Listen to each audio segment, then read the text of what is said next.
Roll with that.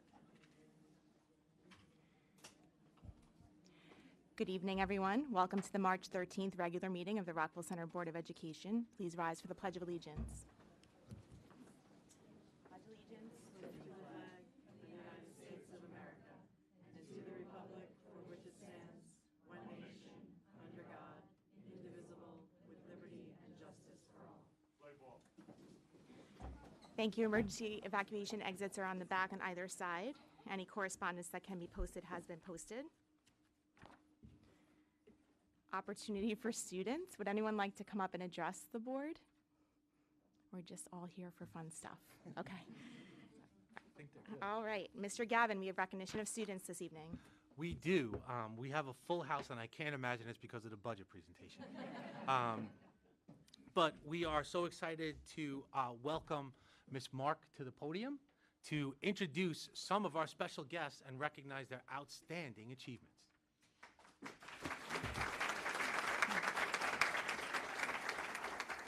Thank you, Mr. Gavin. Thank you, Mrs. Berry. Oh, let you guys through. Okay. We're going to begin with our all-state music students. So recognizing our students who have achieved at the level of all-state music ensembles, we would like to welcome Ryan Baruso, Emerson Cornell, and Theodore Moore.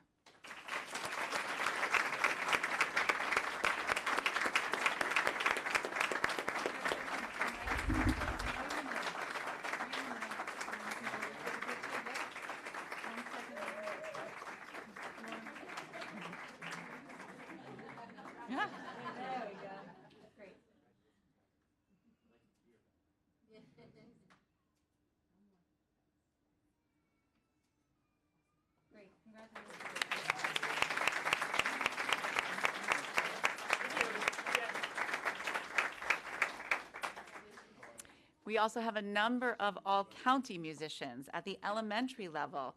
I would like to welcome Amshul Ariraj, Ashvath Ariraj, Aiden Augello, Jack Cinque, Victoria D'Agostino, Michael Diaz, Claire Dursey, Juliette Eggerman, Olivia Feeney, Lucy Gallahue, Emily Ganzi, Bridget Gillen, Luca Giusto, Clara Halleck, Annabelle Hammer, Demetra Ayanu, Shane Lamb, Lily Levine, Heather McLaughlin, Charles Muir, Devin Musa, Ruby Reardon, Luke Scanapico, Olivia Scanapico, Carolina Trevino, Anna Wolthaler, and Olivia Young.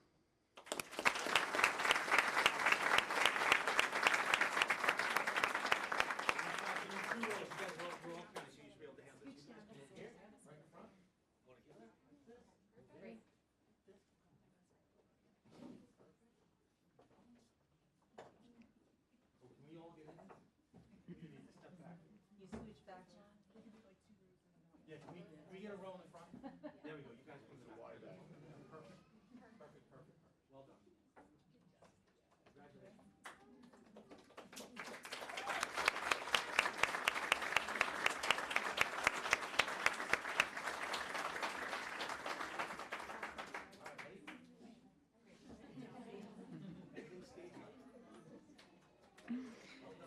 Congratulations. Congratulations. At the middle school level, our all-county musicians, we would like to congratulate Kira Brown, Emma Froman, Eric Junker, Hannah Savarese, Michaela Steins, Brianna Tomasoni, Madison Turk, and Noah Vasquez.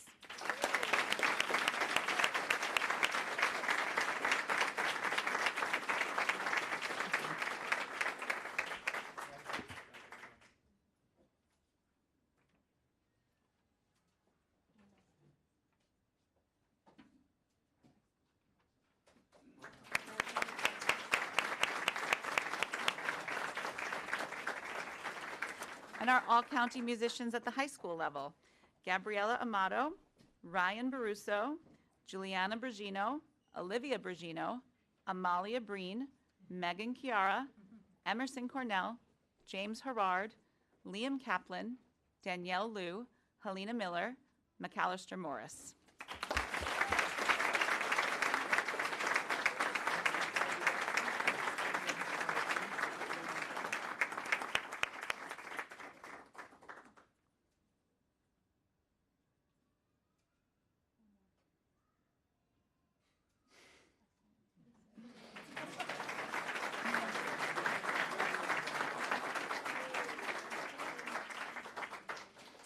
We had a number of students selected for the Peak Festival. The Peak Festival is a special event that stands for Parents, Educators, and Kids.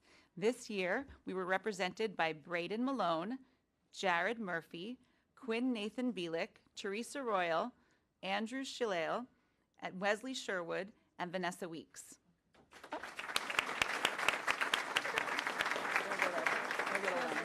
Yeah. The Long Island String Festival, we're going to welcome all of our high school, middle school, and elementary students who were selected for this festival. That was Emerson Cornell, Danielle Liu, Kira Brown, Hannah Savarez, Jack Cinque, Claire Dursey, Juliet Eggerman, and Luca Giusto.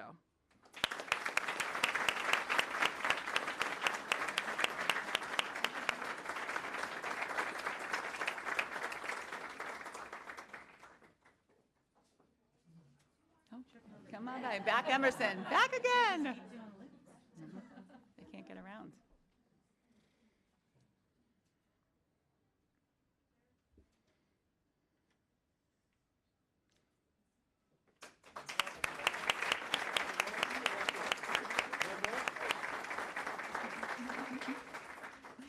This past Sunday, Herrick's High School hosted the Nassau County All-County Art Exhibition. We had a number of students with works featured in this show.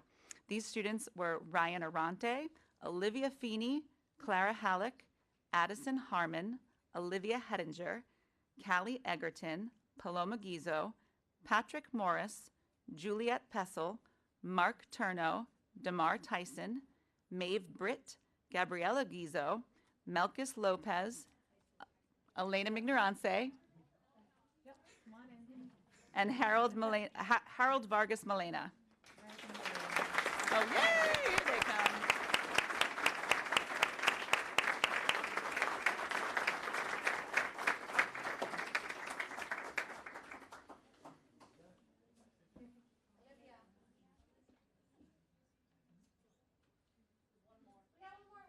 Up. How are you? Congratulations. Yay!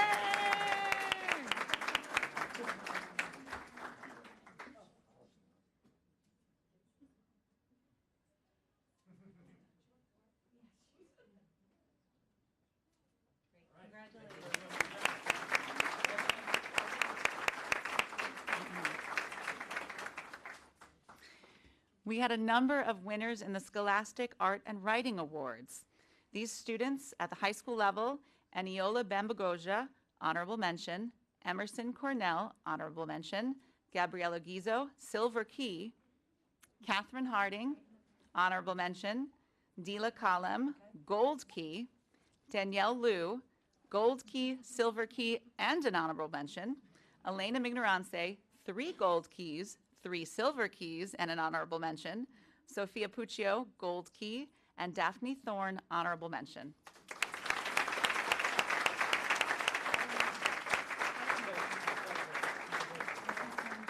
Yeah.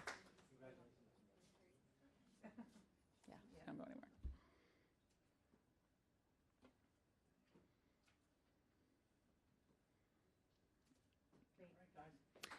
While we have Elena.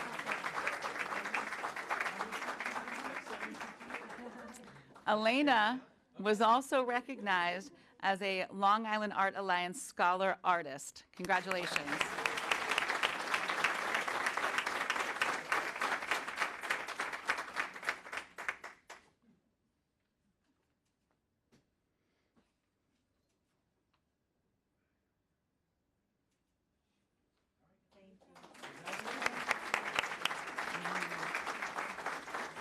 And finally, we're very excited because this is the first time we are including this recognition at this board meeting. We had a number of PTA Reflections Nassau County regional finalists at our elementary schools. These students included Catalina Bomer for music composition, Remy Cohen for music composition, Skylar DeCorpo for visual arts, come on in guys, Thomas Diaz for film production, Nora Falkenhainer for literature, Audrey Jaffa for visual art, Eleanor Jaffa for visual art, Charlotte Martino for film production, Michaela Miller, music composition, Josh Achman, literature, Phoebe Philman, film production, Luca Robustelli, photography, Kaylee Spieler, photography, and Luca Yulfo, visual art.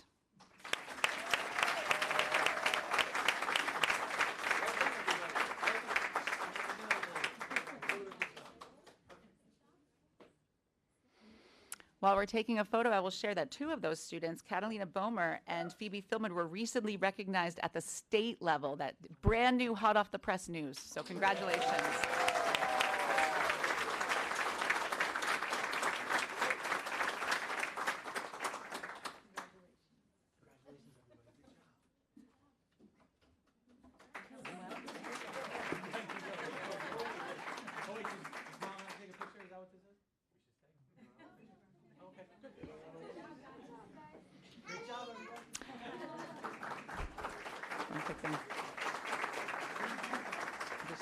And I would just like to recognize a number of their art and music teachers are here to support their students. So thank you for coming out tonight in support of your students.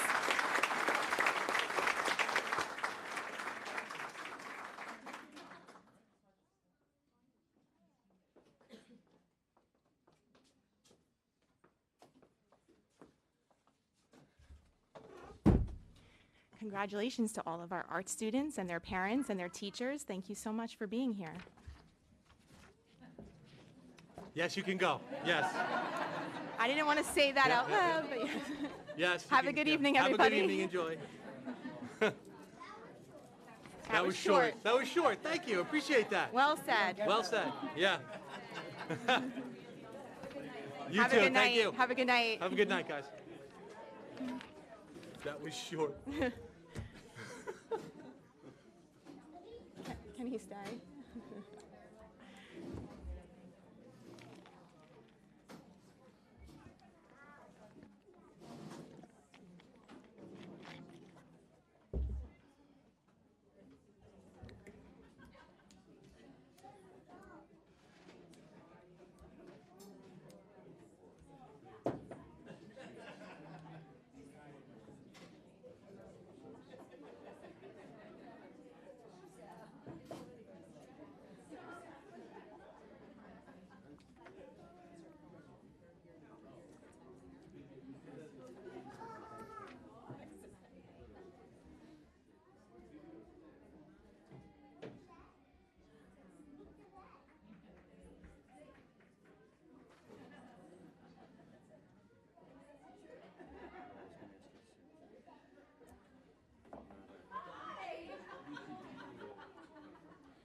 All right. Sounds like people have plans after this, so they're going.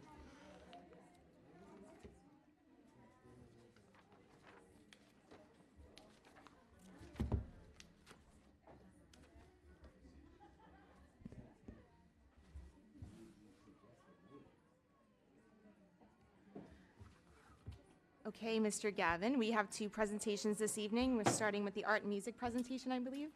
We are. We're ready for the art music Mark, you're back presentation. up.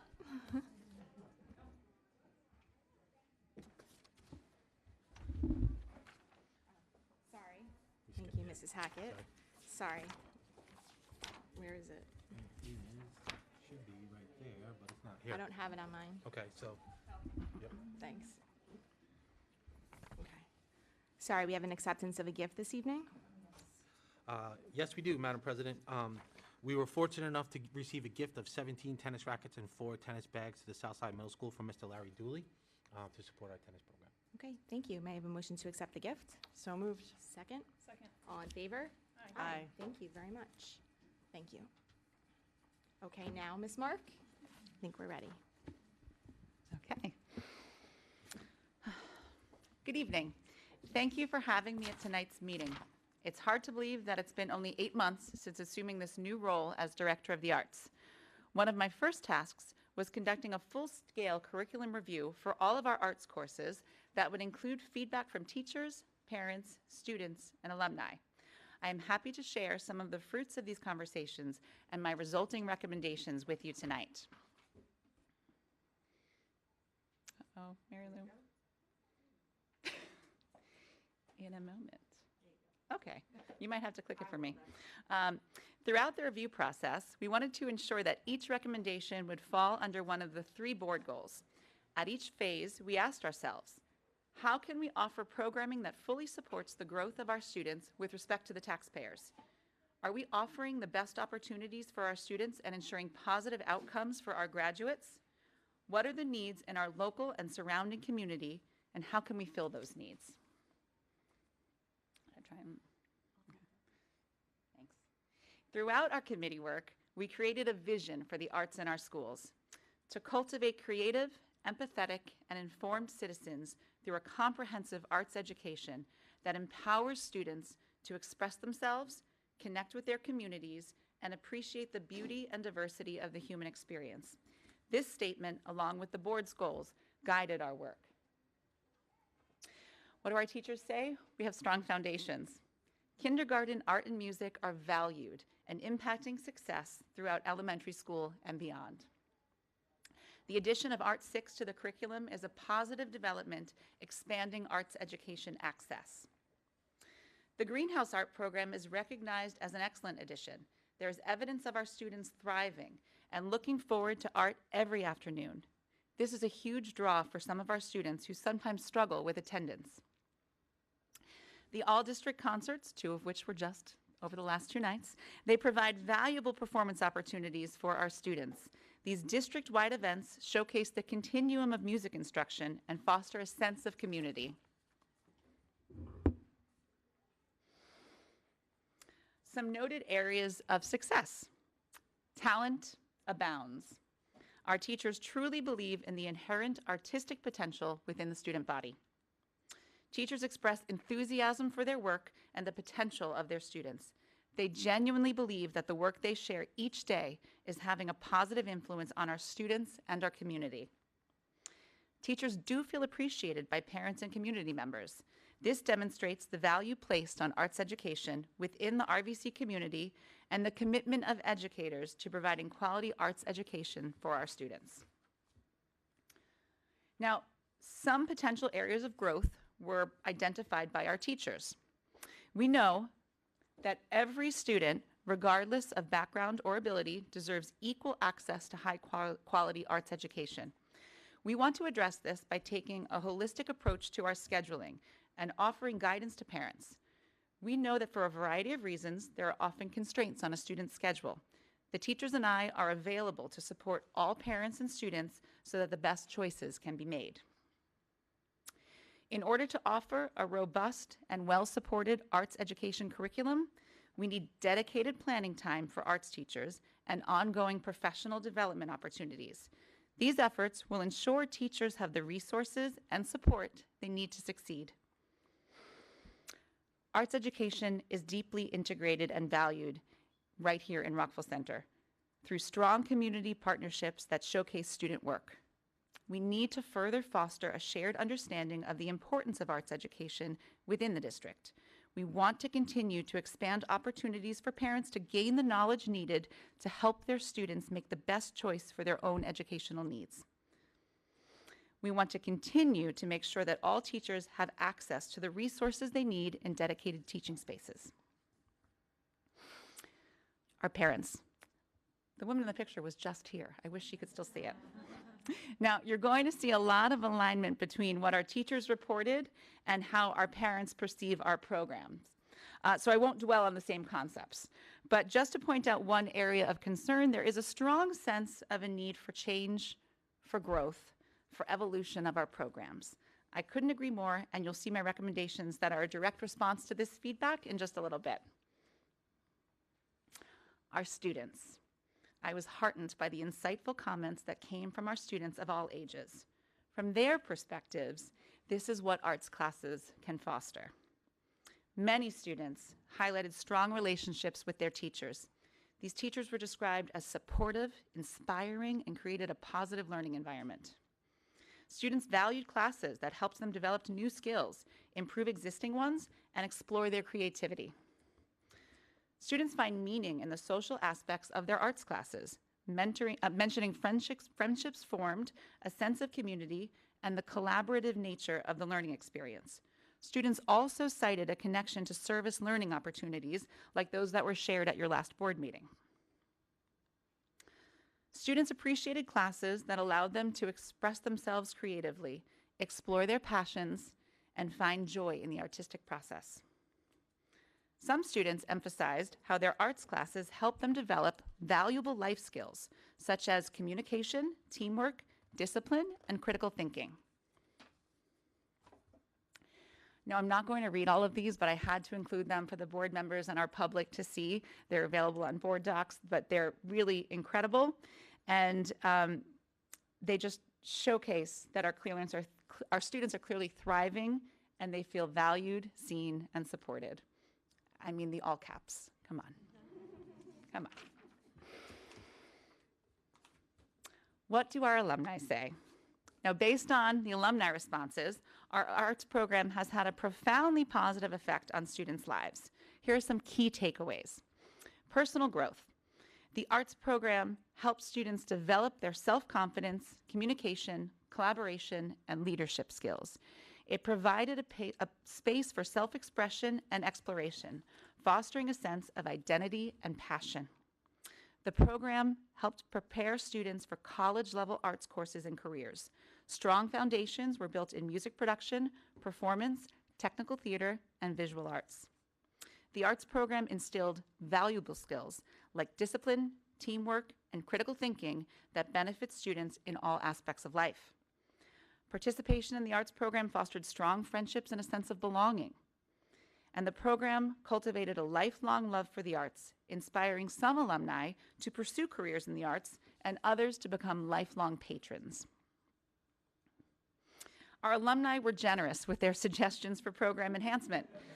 You'll see my recommendations in a moment, and while we might not be able to run all of these programs every year, we want to look at the possibility of bringing some of what our alumni found lacking to our current students. These additions might help students prepare for post-secondary opportunities in the arts, and some of these can be addressed through planned curriculum revision of existing courses such as play production.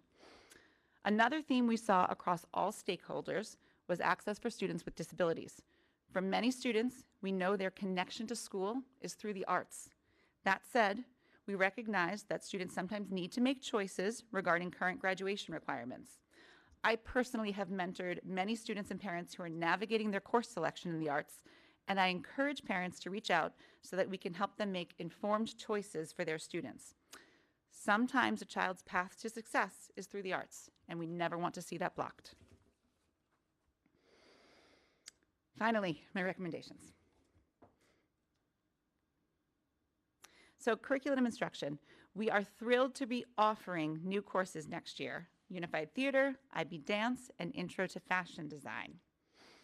Now, the IB curriculum is modeled by a hexagon. There it is. With 6 academic areas surrounding the 3 core requirements, namely TOK, CAS, and the extended essay. Over the course of this 2-year program, students study 6 subjects chosen from the 6 subject groups: language and literature, language acquisition, individuals and society, experimental sciences, mathematics, and the arts. In order to really allow our students to get the benefit of a full, comprehensive program like IB, they should be availing themselves of the entirety of the program. The allowance of omitting an arts course, namely art, music, theater, dance, or film, known as Group 6, in order to double up on a science class, should not be the norm. There is nothing less rigorous about IB music than IB physics. Another thing I'd like to address is middle school wind ensemble. I recognize that this is an important discussion to have as a community, which is why I'm bringing this before you tonight. Our schools have changed. When I started teaching at Southside Middle School in 2002, our 8th graders had no elective choices. All 8th graders took studio and art. Now, we recognize the diverse needs and interests of our students by offering music studio, robotics, computer science, digital photography, food science, and soon, intro to fashion design. But with greater choice comes more focused enrollment. We don't have the numbers to sustain an additional performance group in wind ensemble. By combining all 8th graders into one large ensemble, its numbers will increase from about 40 members to approximately 75 members. This robust number provides more opportunities to send groups of students to community events and will project a stronger presence at long-established practices such as the Halloween and Memorial Day parades, as well as new and upcoming traditions, like performing at the Long Island Ducks game later this spring.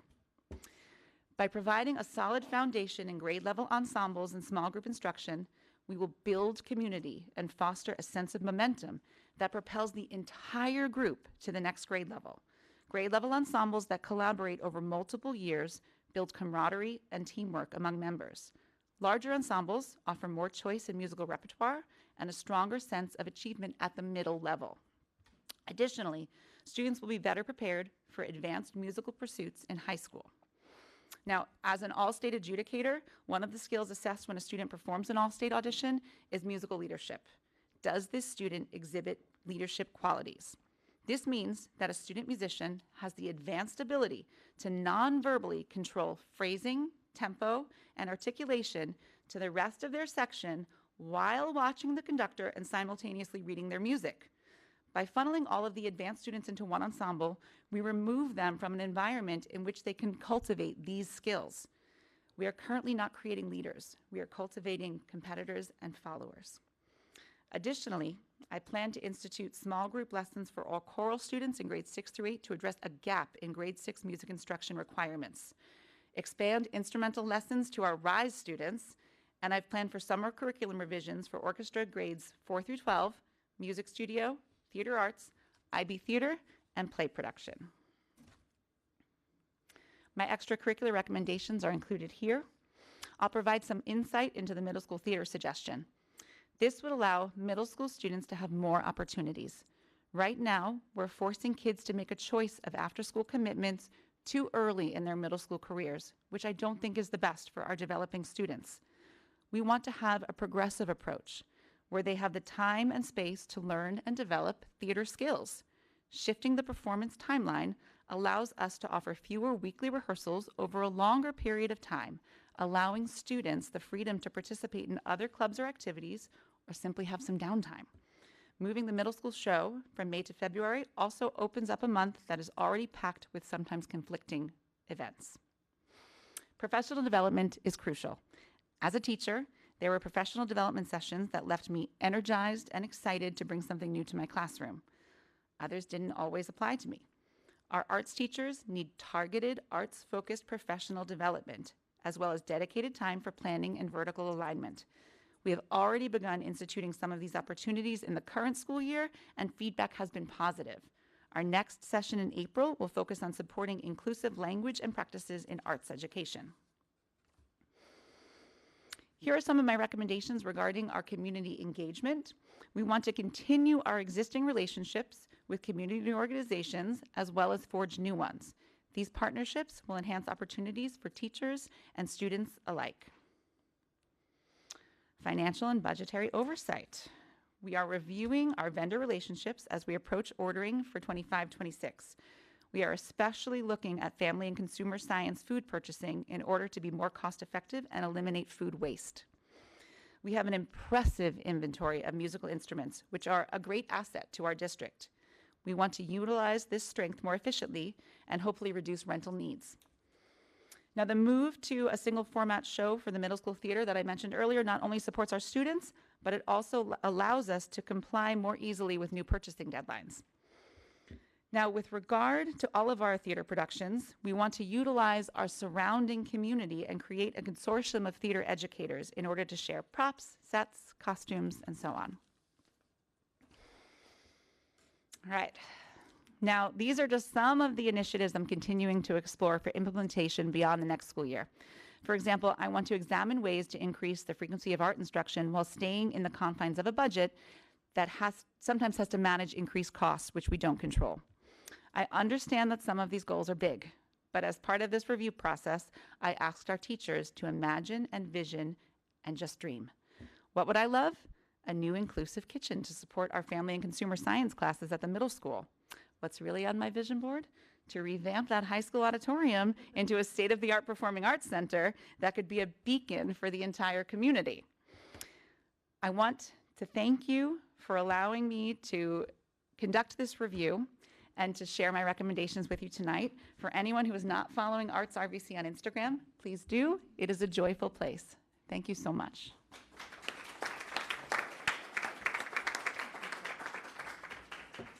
Thank you, Ms. Mark. Thank you.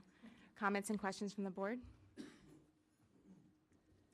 Thank you very much. I know you've had a busy week, host and MC of 2 all-district concerts this week, and it's only Thursday. So thank you for your sharing all of these recommendations and ideas. And you're right, it's hard to believe that it has been a very brief amount of time that you've been in this role. And looking ahead, I appreciate the wish list, but in terms of, I guess I have a couple of questions. So in terms of your recommendations on the earlier side, impact to our budget, obviously we'll be talking about our school budget. So in terms of what you would like to do sooner than later, how does that impact our spending?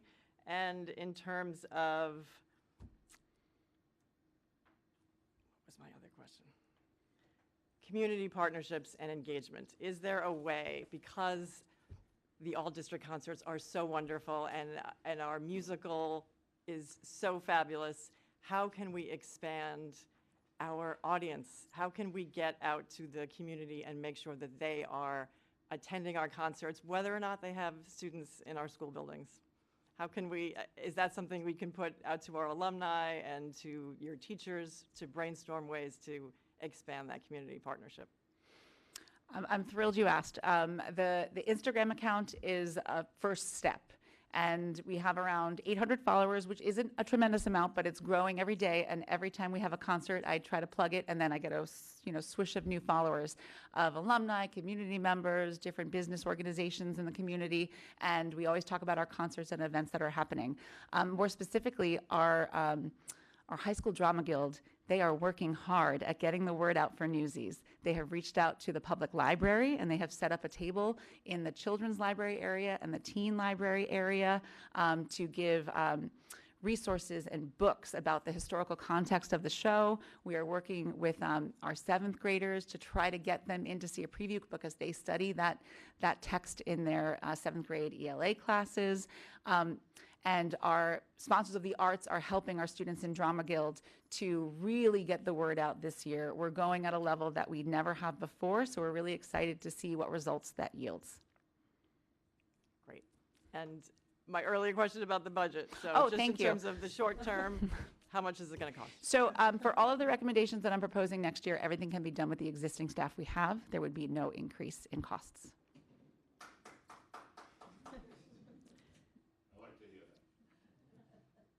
I'm sure we'll have more questions about the shift, particularly at the middle school. So there's the move to 1 performance rather than 1 in the fall and 1 in the spring. And in terms of wind ensemble and grade level, I understand that there's a power in a larger performance group, right? There's a power in performing for a larger audience as well as the group on stage.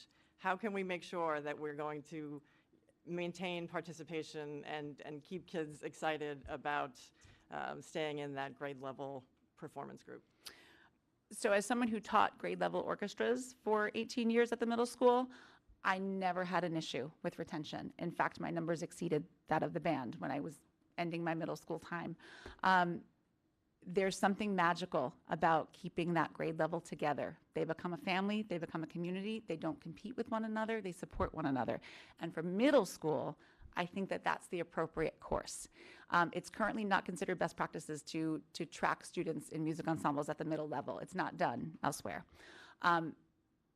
It also presents very different opportunities for a student who plays the violin versus a student who plays the flute or a student who sings. So we want to have every student, regardless of what instrument they play, have a similar experience. So this shift will help us accomplish that. And I do truly believe, just based on my experience with grade level orchestras, that it will yield better retention rates at the high school, without question. I'm looking forward to the possibility of that change. With regard to the middle school theater change that I've recommended, the feedback I've gotten from parents and students alike is that it feels very hectic. It feels overwhelming, especially to a 6th grader just coming into the school. And by week 2, you have to commit to every day. And it feels like there could be a different approach to give them the time and space to really feel comfortable in their performances and to give them that room to grow. It offers us more chance to collaborate with our high school students, bring them to support the middle school students. I would recommend it as the shift going forward. I'm in favor of making things less hectic. I like that. And your earlier comment that our students have changed, our schools have changed in terms of band and orchestra enrollment from middle school through high school. What are you seeing in terms of trends? Did we used to have more band and fewer orchestra and chorus? How does that all work? When I started in Rockville Center Schools, there were 17 students in 7th grade orchestra. Today there are 95. So it has shifted tremendously, and that that has to do with different trends and staffing changes over the years. For a long time, there were turnover in staffing that sometimes contributes to attrition, but our ensembles have had some solid staffing at the elementary school, which allows it to be an equal approach for band and orchestra. But yes, about 20 years ago, there were twice as many band students as there are orchestra students, which is what necessitated the second band. It was also a very different time with different constraints on our students. So considering where we are today, I do think that grade level ensembles for band, orchestra, and chorus would be the most effective way to move forward. I don't want to take up the whole night. I'll let everybody else ask questions. Thank you. Thank you. Thank you so much. I mean, I can see why all the kids miss you in the classroom, because this is like the amount that you've done in a few short months is admirable. So Thank you. I commend you on that. And I love that we're taking a fresh look at things that have kind of just rolled on for the past however many years, based on all the different factors that are at play currently amongst our students and our families. Just a couple of more specific questions. So can you just tell us what is like a requirement in the arts, music and art, at each of the different grade, levels, elementary, middle school, high school? So in elementary school, general music is required 2 times per cycle. Art is required 1 time per cycle. At the middle school level, 6th grade is considered elementary school, and general music would be the recommendation, but you can swap that for an ensemble experience. Okay. So every child is in band, orchestra, or chorus, and that satisfies their music requirement in grade 6, which is why it's crucial to reintroduce the small group instruction, the lessons for our 6th grade chorus students, because right now that is a gap in expectations, because our band and orchestra students are getting that, our chorus students need to get that as well. And then the technical guideline is a music credit in grade 7 or grade 8. We generally have all of our students participate in grade 7, and then it becomes optional in grade 8. In art, it is an art credit required in 7 or 8. So 8 is our elective studio and art class that they can earn high school credit. And can they earn high school credit for the music they take in 8th grade if Yes, they opt music, to stay with music? Not for the ensemble, but our music studio class is offered for high school credit. It's the analogous course to studio and art. Okay, got it. And then in high school, it becomes 1 credit. Right. In the arts, any art, excuse me. So Okay. art, music, theater, any of those. And anyone who's taken art in 8th grade has already fulfilled Yes. their requirement. Okay, so I am gonna drill down a little bit into the middle school Sure. experience.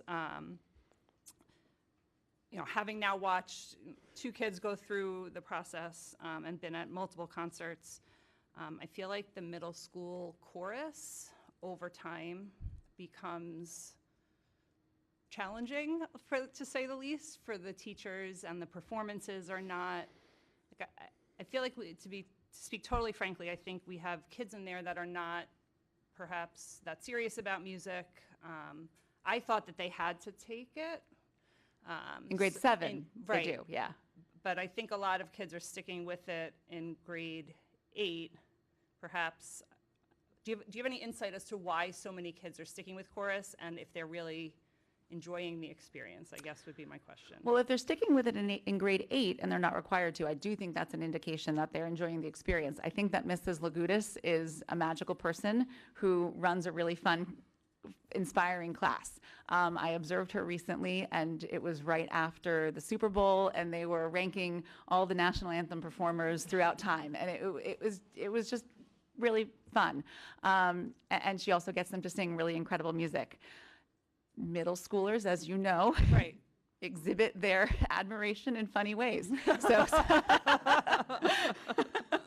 so sometimes at a concert, you know, you're not going to hear the high school chamber singers in an 8th grade ensemble, but you know, they're doing it, they're giving their all.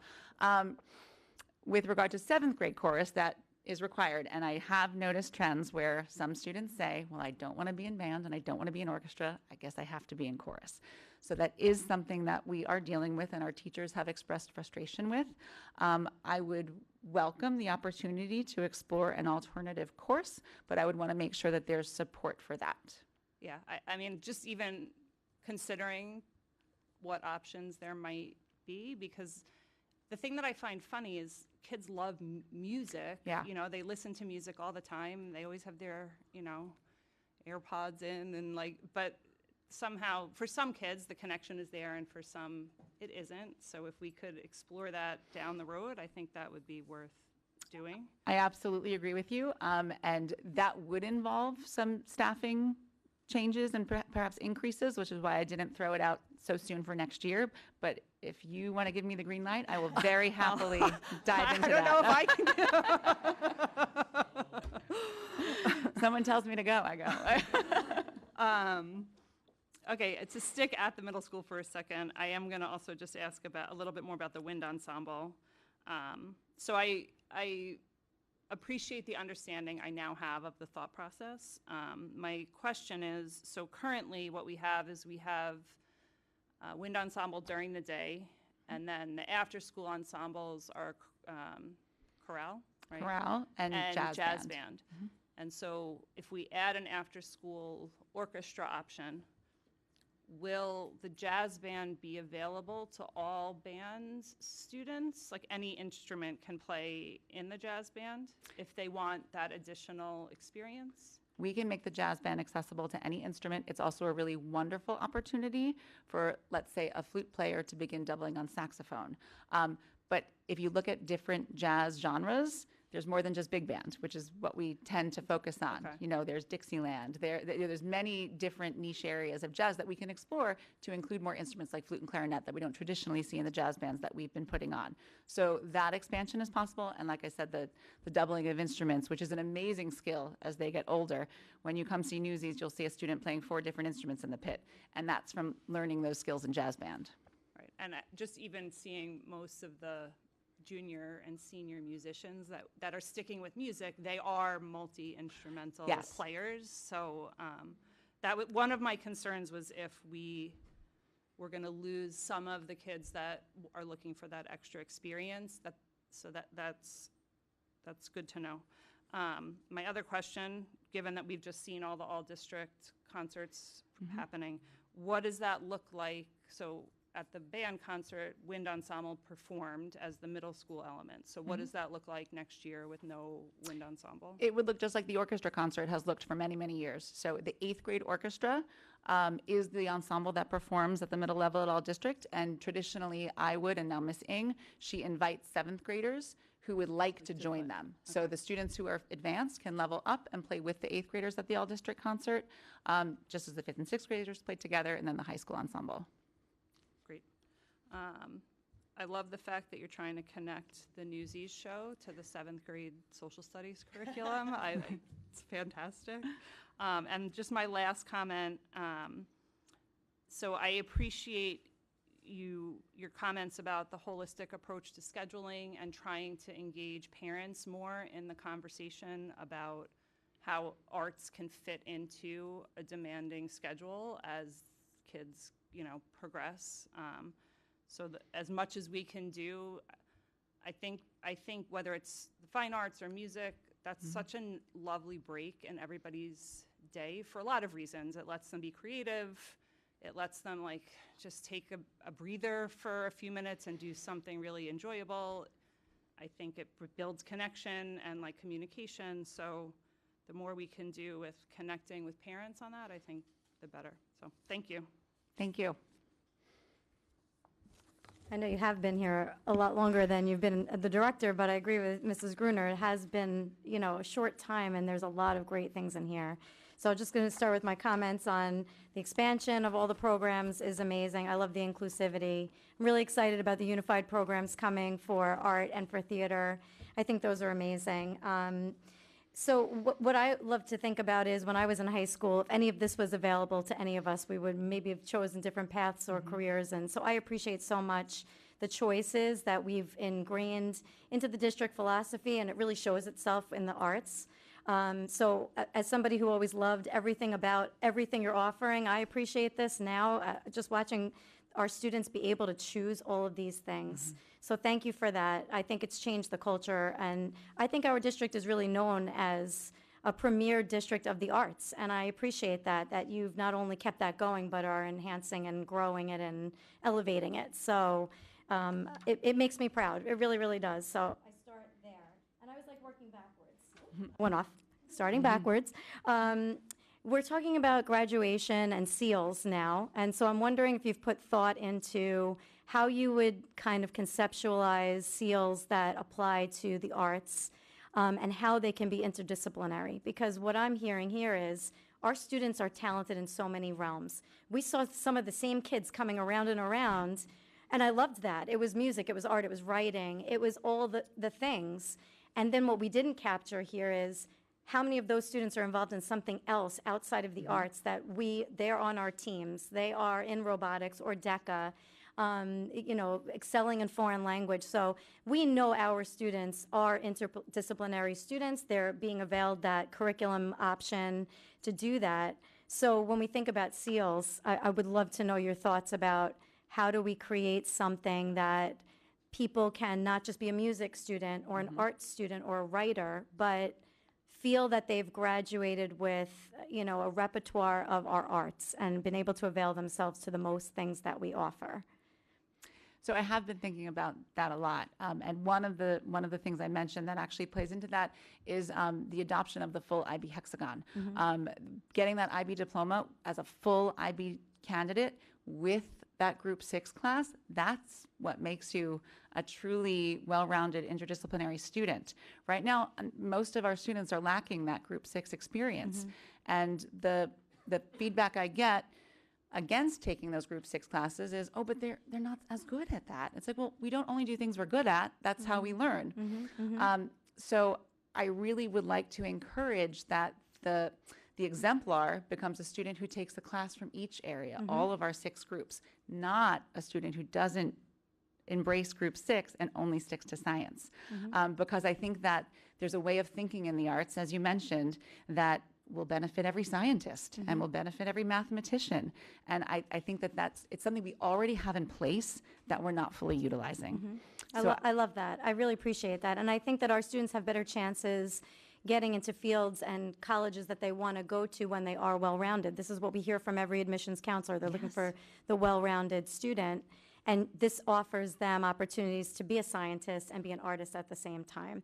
So I always start from that point and then coming backward and pulling it into. So I love what we've done to enhance, our students in exploratory and middle school have taken music components and also photography and visual arts. So that gives them an opportunity to kind of try something at an earlier level before they have these bigger options for credit courses and things like that. So maybe to Mrs. Gruner's point about the chorus, maybe there's a music composition type of class that they're getting it to dabble in that in some exploratory realm, and then they say, but I really liked putting music together. We've seen our high school students in here showcase what that looks like at the high school level, and they're phenomenal, and I would love to see us maybe frame that out a little bit more and think about that if we're running into this option thing. So that was a thought I had. The other one was the consolidation of the musical to me makes sense for time and time spent. What I wonder is if there's opportunities for the students that are going to put all of their eggs in this one musical basket, like they really want to do this February thing. What does the fall and the post-February spring look like for them in terms of, I don't know, after-school opportunities to do something in the same world that's not the musical? Because if you are a sixth grader and you're finally getting to do some of these things, this might be the thing you're like the most excited about.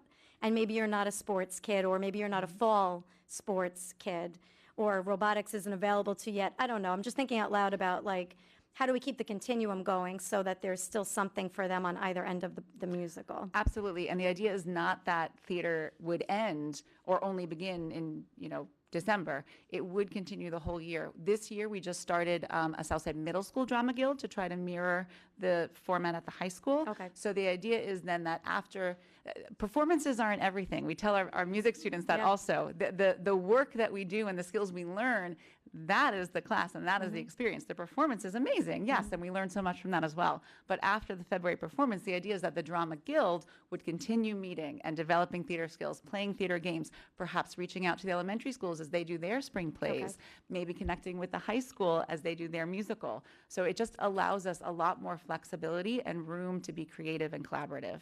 I love that. I think I love when students know what they love and they want to pursue it and they want to go all in on it. So I just want to make sure we have a continuum going. It sounds like you thought that through. My question is about wind ensembles is just purely out of lack of education about it. I never had my own student in it. What does it look like in the shift for the student's day? Does it change what they are able to do within the school day versus what's outside of the school day? Are we pitting it against anything else and making them make a choice? I think that would be my only question, or not even a concern, but just want clarity on. Because what I don't want is for students to love this, just like I'm saying how they're all loving this, and then feel like, but now I can't do it. So I don't know what that looks like. So I'm glad you asked, because it would look nothing different for the student. A wind ensemble is just another name for band. Okay. And it's exactly the same thing. It's the same type of ensemble. It's the same type of music. And right now, 7th and 8th grade students are co-assigned to 9th period wind ensemble. And so that locks them into taking wind ensemble 9th period. They can't take anything else 9th period because they're locked into wind ensemble. Okay. So that sometimes creates some scheduling conflicts. By opening up to grade level bands, there would be 3 sections of 8th grade band, 3 sections of 7th grade band, 3 sections of 6th grade band, which actually gives more freedom in the schedule, because an 8th grader can be in any one of those 3 sections. Honestly, the day-to-day band experience is going to be the same, because as you know from your experience in orchestra, 8th grade orchestra is amazing.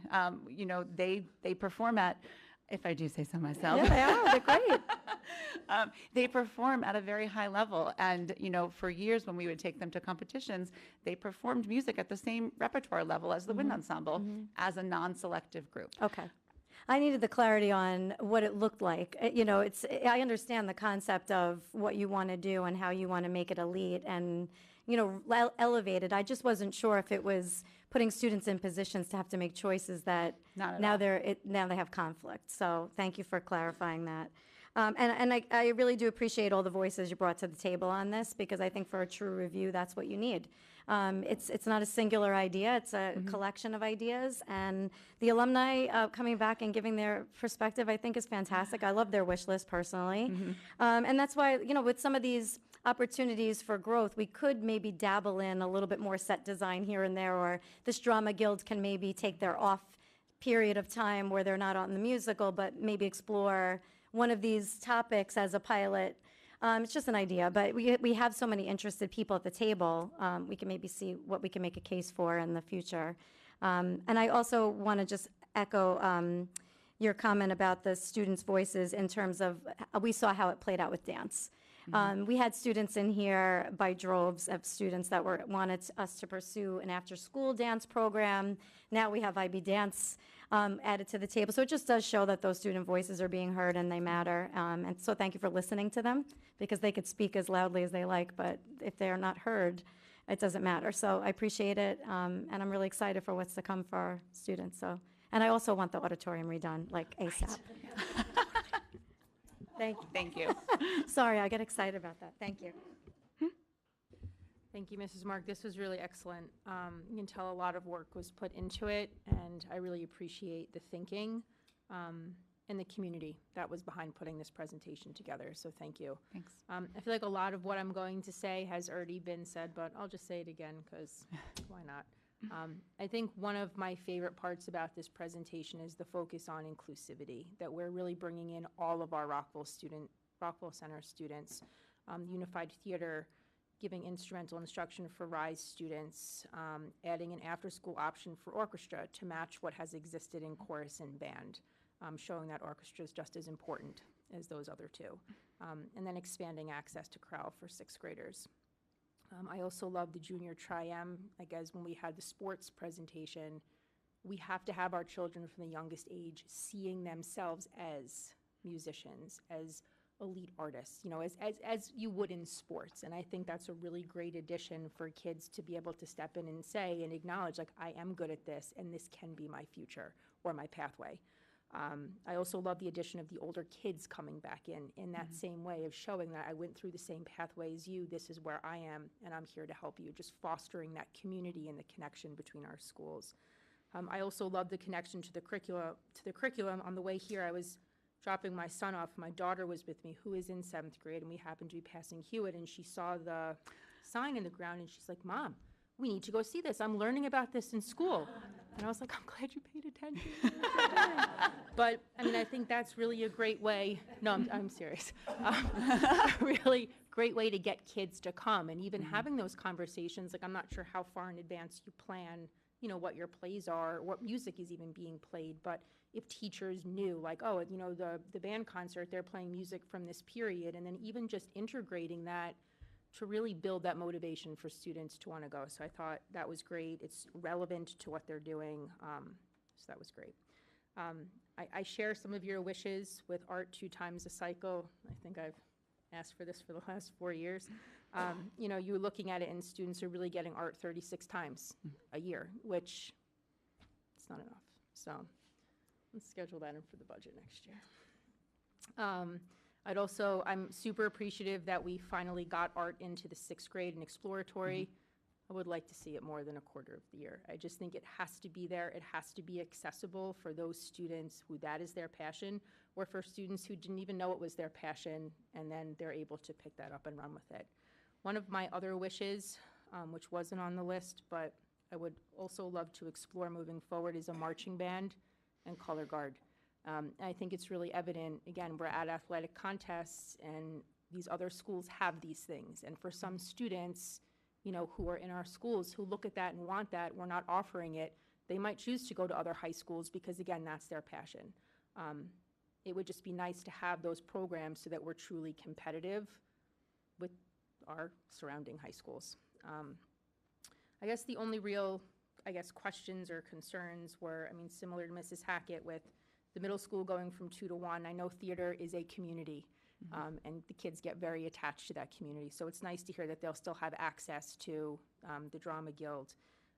With regards to theater at the high school, how is our enrollment for IB theater? Is that still the same as it was? Enrollment is being finalized right now. It's an increase. As of now, it's slated to be an increase of students compared to this current year. Okay.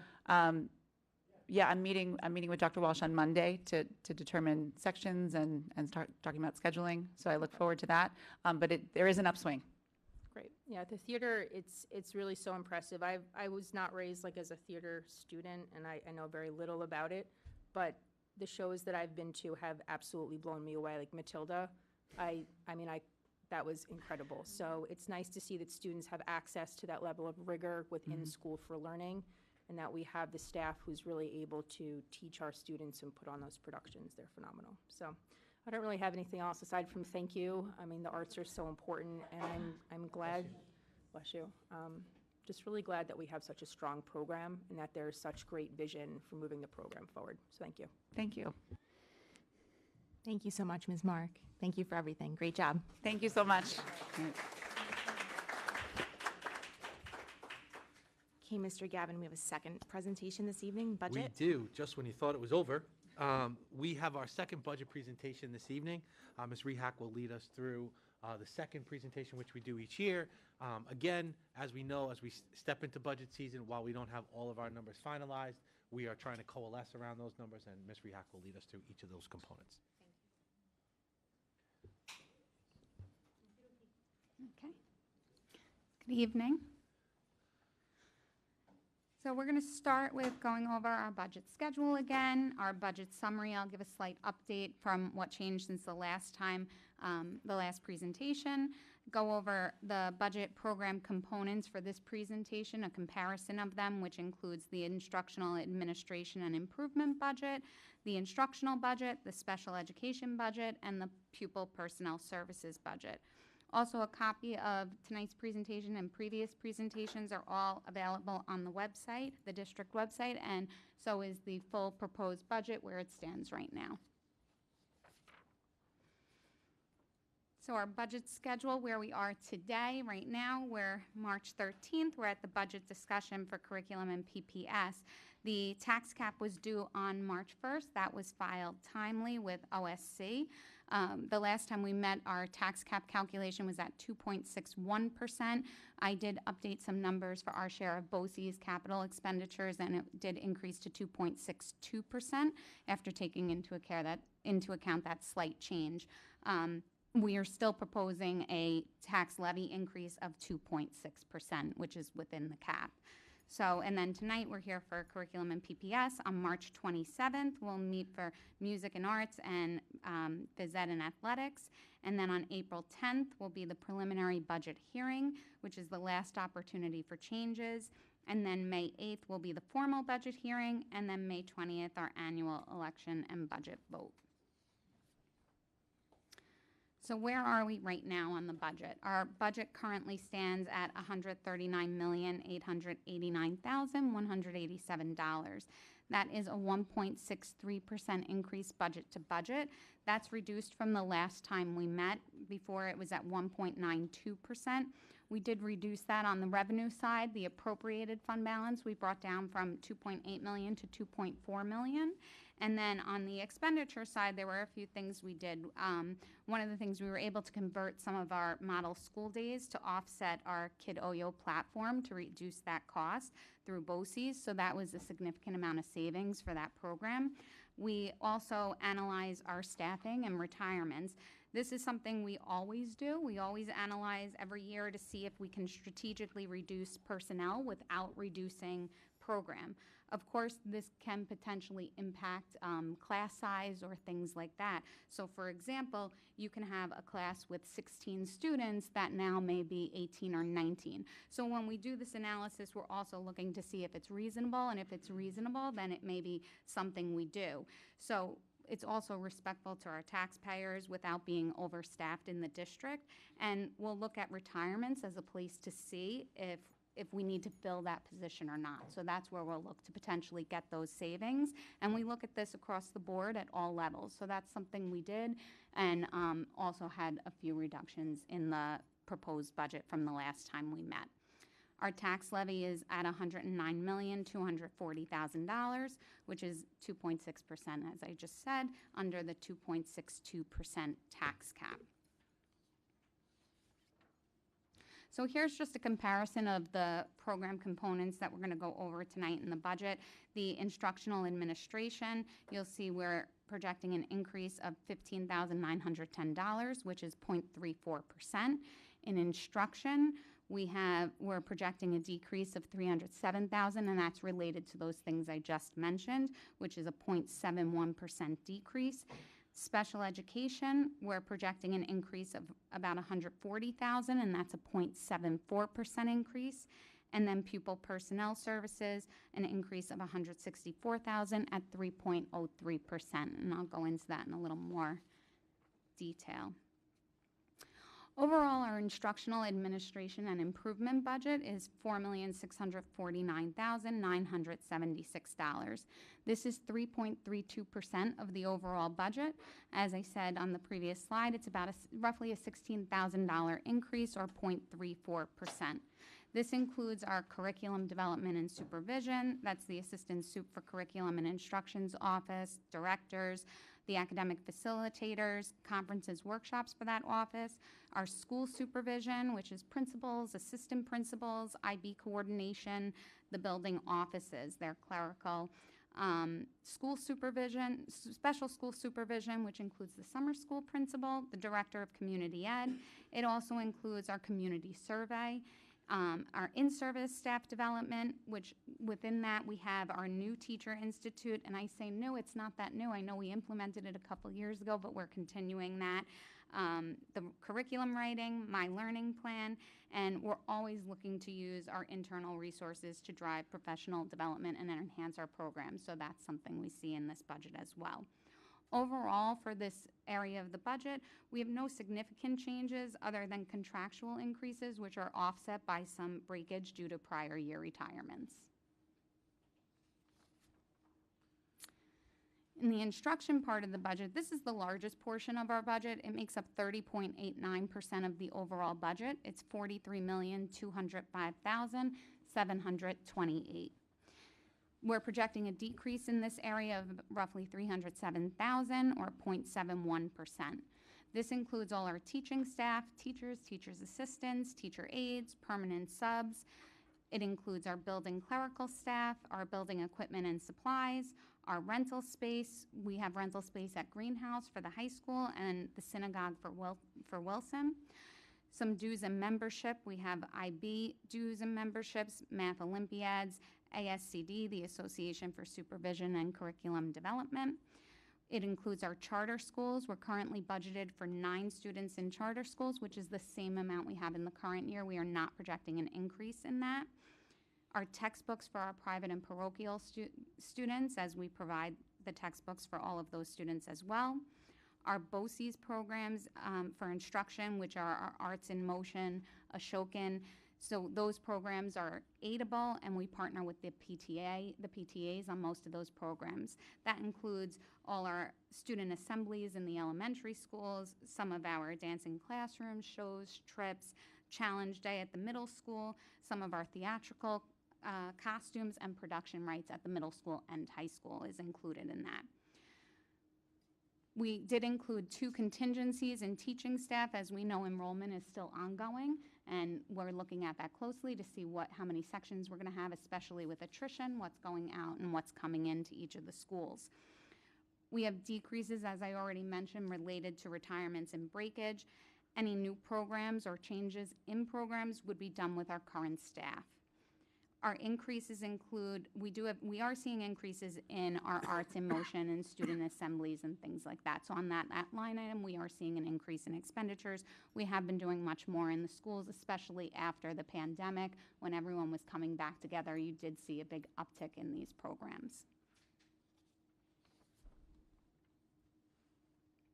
Some of the new programs, we did go over this last time, and I know Mr. Gavin has presented on it in previous months as well, but I'll just run through them very quickly. Our College Connection classes, Bloomberg with Malloy, getting real-time certification and access to the Bloomberg terminals, computational engineering with Hofstra, opportunities to go out and site and access to the engineering software used by professionals. We have more AP opportunities with piloting cybersecurity and human geography in grades 9 through 11. And we have more inclusive opportunities, including Challenger Basketball, Unified Theater, which we just spoke about, and Unified Bowling. In athletics, we also added varsity field hockey. In our special education budget, this makes up 13.63% of the overall budget. We're projecting about a $140,000 increase in special ed, which is 0.74%. This includes all our special ed staffing, administration, teachers, teachers' assistants, teacher aides, our occupational therapists, our physical therapists, speech services, some contracted out for these and some are our own staff, assistive technology, and other related services.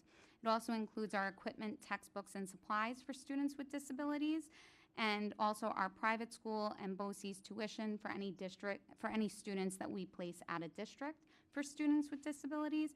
It also includes our BOCES occupational education students, which has been growing over the past few years as well. This is something, while special ed, we're only reflecting a 0.74% increase. We are seeing increases offset by decreases. So we do have increases for additional placements out of district, additional costs for student services, As I mentioned, additional students in the occupational education and additional aides. But we're seeing reductions in this area as well due to retirements and breakage, and we also have allocated some of our expenditures to the federal grants, the 611 IDEA grants, where we know we'll be using some of those funds to pay for some of these personnel, which we have in the past, but now it's earmarking the specific people in this grant. Thank you. The next section is pupil personnel services. This makes up 3.99% of our overall budget.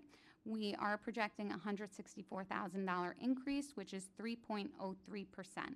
This includes our attendance, our guidance counselors, clerical staff and guidance, dues and membership, supplies, college fair, financial aid night, college visits, Naviance, which is our program for college planning and career assessment, our health services, which include our nurses, our equipment and supplies, our Final Forms platform, which is our online platform for health and athletics, our contracted nursing and doctor services, our continued partnership with Northwell Mental Health, our private school health services. We provide the health services for all our private school students, psychological services, social work services, and pupil personnel services. In this area, we are seeing a 3.03% increase. This includes actual and projected contractual increases. Because we do have some contracts set to expire at the end of June, and we are continuing negotiations for them. So some are actual and some are projected. Just a couple items to note. Our overall budget increase is 1.63%. Our tax levy is at 2.6%, which is under the tax cap of 2.62%. We continue to have a transfer to capital line remaining at $1.8 million for capital projects, and we do have expanded offerings in school and after school included in the budget. And I'm happy to take any questions on these parts of the budget or changes. Thank you so much. Thank you.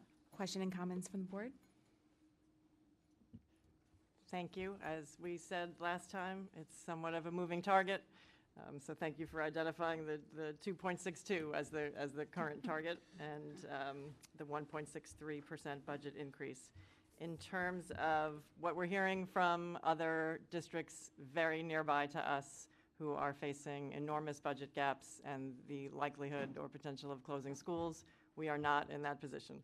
We are in good shape, and we are looking to, in fact, expand some opportunities for students where we're seeing increases offset by decreases.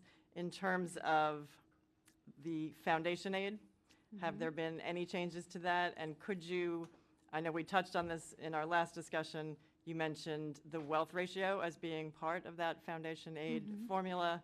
Our status in our district is contingent upon housing values, which have been up lately. Is enrollment part of it currently? And does it take into account that no matter what the enrollment, students are seemingly more expensive to educate in a lot of ways, right? With special education services, transportation. So whether or not the enrollment is stable or fluctuating, the costs are going up. So I guess two questions there. Yeah, so that's all still being discussed. They're working, we did get an update from the one house, the state senate and assembly, and some of the proposals they've made. We're not there with the full legislative budget yet, so we don't know what they're gonna pick up from that.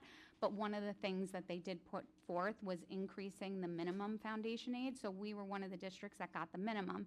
And pretty much any district that was getting the hold harmless previously are getting the minimum in this year's, in the governor's budget, which was 2%. But now, what they are proposing is to increase that 2% to 3%. So that could bring in another roughly $124,000 to the district, which would be great. The only part that makes me a little hesitant is they haven't fully put in any of the findings from the Rockefeller study yet. Right. And part of that is enrollment and different things like that. So enrollment is part of the formula, but has not been updated yet. As we know, our enrollment has gone down. So on that side, we could end up going down in foundation aid. So the more they increase us based on this minimum, we could be further from where we end up. But on the positive note, there are other things they talked about, like students with disabilities, ELL, and possibly making changes to the formula for those factors. So those, as we know, it does cost more to educate students, and the cost with students with disabilities is a lot, and we're seeing more ELL and ELL with other needs as well. So if they do factor in those things, that could increase our foundation aid formula. So you don't really know what they're going to take from that and where we're going to end up, but where it is right now is anyone that was really getting the holds harmless is at this minimum, which was 2%, and the one house has proposed to increase that. They weren't exactly the same number. I think one was at 2.9 and one was at 3%. So we'll see where we end up. We still have 2% in our budget until we get the legislative budget. If we get it before we go to approve the budget, before the board approves the budget, we can potentially make changes for if the legislative budget gets finalized. It used to come out every year around April 1st. The past few years, they've been very late with it, and unfortunately, a lot of districts haven't been able to make those changes before the timeline where they have to approve the budget. So Right. we'll see when we get that. And we're about a month out, right? So we're looking at about April 10th Yes. for our preliminary budget hearing. Well, to me, the takeaway is no matter how these, small percentage numbers fluctuate, we've got to do more with less. And that's what we're doing. We are not closing schools. We are, in fact, adding 2 AP courses. We're adding dual enrollment options. We're adding teams and more inclusive options for students within the tax cap. So thank you. Thank you.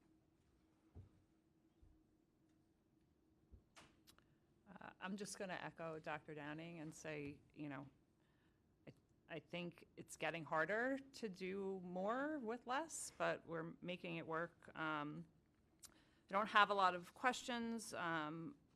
My one question, and maybe it's too early, is just of the new courses that we're offering, do we have enrollment projections yet, or? The only one I've heard like definitive numbers on, because it was huge, was fashion design. Okay. At the middle school, so that number is, we might need a bigger boat for that particular class. Okay. The other number, and Ms. McGinn called me up and said, you're not gonna believe these numbers. So that's a big number. The other one that I've heard about is AP Human Geography, which is about 60% of the incoming 9th grade. That's not counting current 9th grade, current 10th grade, current 11th grade that wanna take it, which we think we're probably gonna run a section, but about 60% of the incoming 9th grade have opted for that class. At least right now. I mean, it's still very early. Correct. And people can make changes. That's great. And listen, the fashion design, clearly that's something that students are interested in, so. IB dance as well. I got pulled over here in the high school and they told me that there's gonna be about 18 or 19 kids in that class.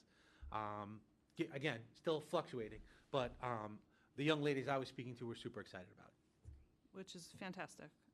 So kudos for that. I think I'm going to just leave it at that for tonight, but appreciate all the work you're putting into this. Thank you. Actually, mine was enrollment related to question. You mentioned about how overall enrollment is down. Can you give us an idea of that? When you're framing that, do you mean incoming? Do you mean, are we losing students at the 6th grade level, 9th grade level? Like, where is our enrollment trending? So when I'm talking about that, I'm really talking about the foundation aid formula. Okay. And those numbers were based on the 2000 census. Okay. So okay. we're looking over a long period of time. Okay. And not necessarily from this year to what we're projecting for next year. Okay, I appreciate the clarity, just Yeah. because I think to Dr. Downing's point, a lot of what we're reading in the newspaper or whatever from other districts is because they really do have true declining enrollment. And so I want to make sure we don't, we're watching our trends and that the community doesn't feel, oh, we're okay for right now, but this means we're declining and now by next year we're talking about a building closure or something like that. So I just wanted to clear it. Yeah, and even with that decline in enrollment and looking at where we were with the Save Harmless, those districts that are in much worse shape, that are looking at closing buildings or reducing staffing drastically, their 2000 census to today, the change is much more drastic. Okay, So thank you. one of our neighbors to the south is talking about 800, a difference of 800 students. Right. So that's a That's a massive amount, right. We are not talking about anything Right. like that.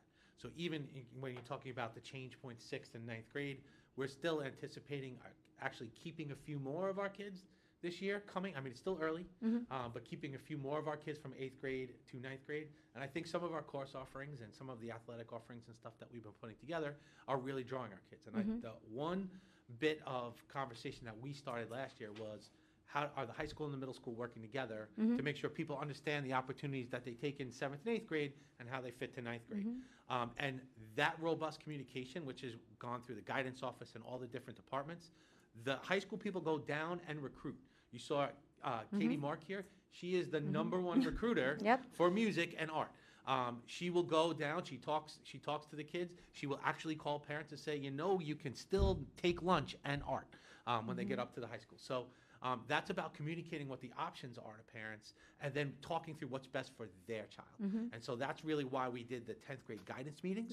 That's why we've done those enhanced amount of communication down to the kids themselves and our parent evenings as well. That's great. I mean, and all of that's positive, and I think it's exactly what we talk about when we talk about community engagement. So to that end, jumping off of something Mrs. Gruner said, which I wrote down, which was cut off for running courses. So I know we don't have the numbers yet. Can you give the community an idea of when you'd finalize the enrollment numbers for some of the new courses? And second to that is, if they're not running because it's not fiscally possible, what's the communication strategy so that the students then can say, this option's not for me, but I still have these options. And I just want to make sure that we're utilizing, we've got some great ideas. We don't want to, compete against ourselves, but I want students to make sure that they make good choices about what they're doing. I think what we usually do is later on in the spring, late May, early June, when they're really starting to give final numbers, we would communicate out to parents if a class wasn't going to run. Okay. And then talk about options. I know that we have gone as far as into the summer when we're hoping something will change and run. So it kind of depends on where we are. So if I have, a number that is close to making it feasible to run, we'll have a conversation with the building principal and with that building and try to make it as long as possible and give us as long a window as possible, including letting our guidance people talk out and say, this is the option. Are you interested? Are you still interested in that kind of thing? Thank you. No problem. Appreciate it. Thank you, Jackie. Thank you. I don't really have any questions. I just really appreciate the work that's been done on this budget. I feel like it's very difficult to work in ambiguity, and that is really what the center of this work is just trying to make best guesses, approximations. So thank you for that.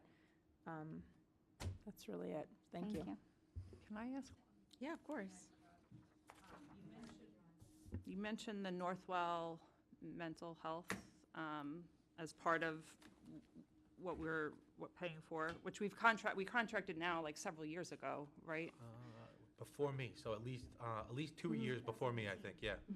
Have they increased their cost for us significantly? Do you know, or? Take a look. I don't take need a look and let you know. It's fine. My real question is, could we just get an update at some point about how that?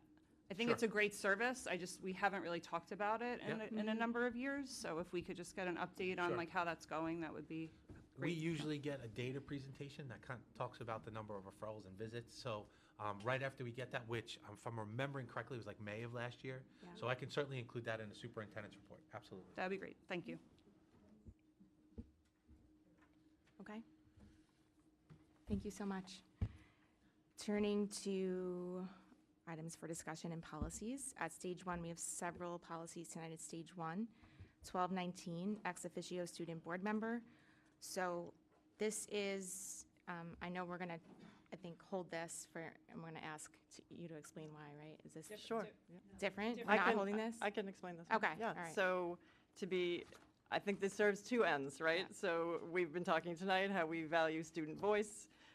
This codifies that in a policy and puts student voice on the Board of Education. And it also complies with New York's education law, 1702, Part 3. So we are looking to add this new policy. A student would be elected, as you can see in the appointment process, the third section there. The ex officio student member would be duly elected by the student body at Southside High School.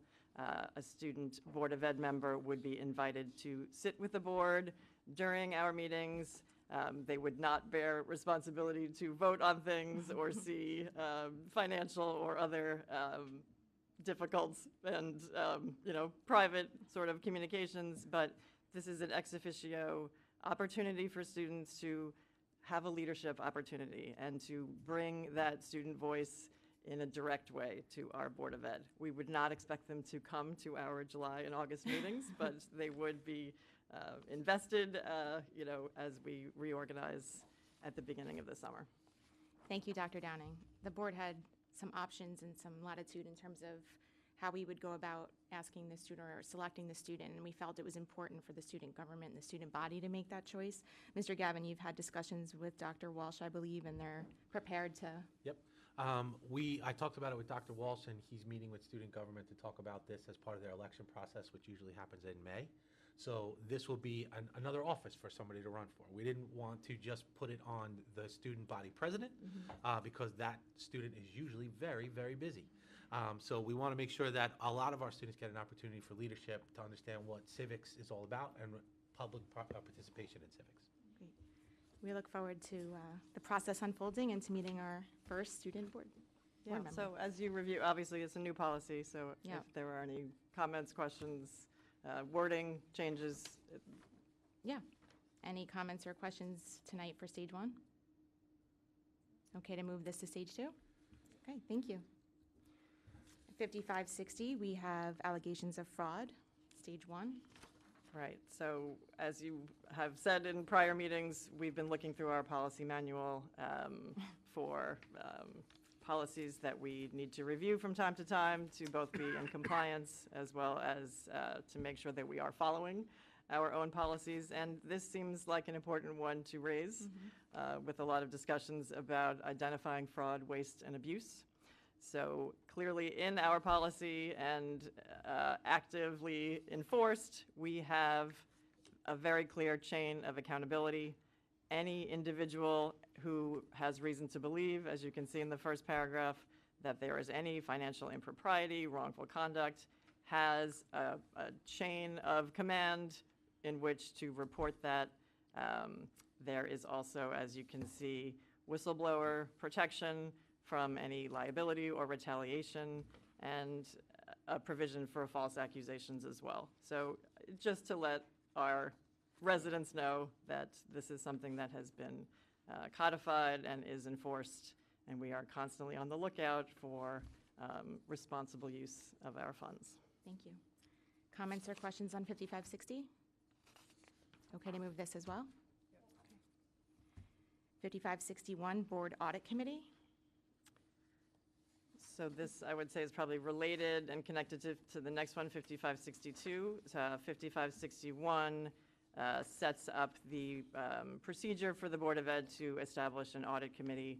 And as you have recommended, President Barry, this year, all of us are on the audit committee.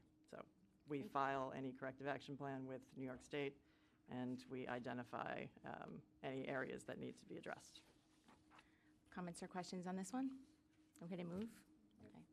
5562, copy of internal audit function. Right, so the same, as I said, related to the board committee, we received the annual audit report as well as identify any areas for detailed testing.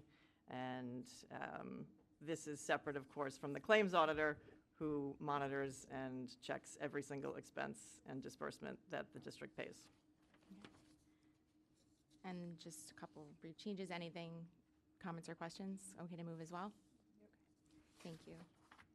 You want to do this one? 5580, I think this, Mrs. Gruner? Hold this at stage one. There's some language that's not quite clear, and so we weren't able to get the answer prior to tonight, so we'll get it for next time and then put it back. Yep, that's fine. So it's information security breach and notification, so we'll hold this at stage one tonight. And 5621, accounting of fixed assets. Yeah, it seems this is just expanding the scope of what is considered a capital asset to include new language, which you can see on page 2, for intangible assets, which are less tangible, right? So they are software licenses and things that were not previously included in the policy. Okay.